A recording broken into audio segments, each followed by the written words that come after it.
Ranchi railway station पूजा समिति पंडाल का ये दशहरा की हार्दिक शुभकामनाएं सभी को। తనతో పోరాటం చేస్తున్న రావణుని కుమారుడు ఇంద్రజిత్ తనని బాణంతో రావణుడు ఆవేశంతో ప్రతీకారం కోసం పాతాళ లోకాధిపతి తన సోదరుడు అయినటువంటి మహిరావణుడి సహకారం కోరాడు.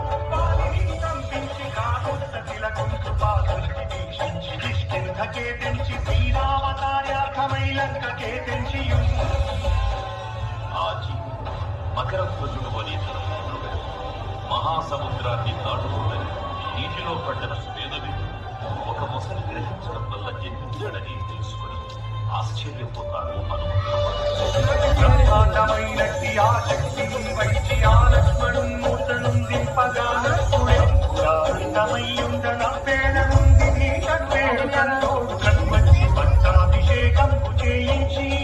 సీతామహాదేవి తెచ్చి శ్రీరామునిచ్చి అంతయోగ్య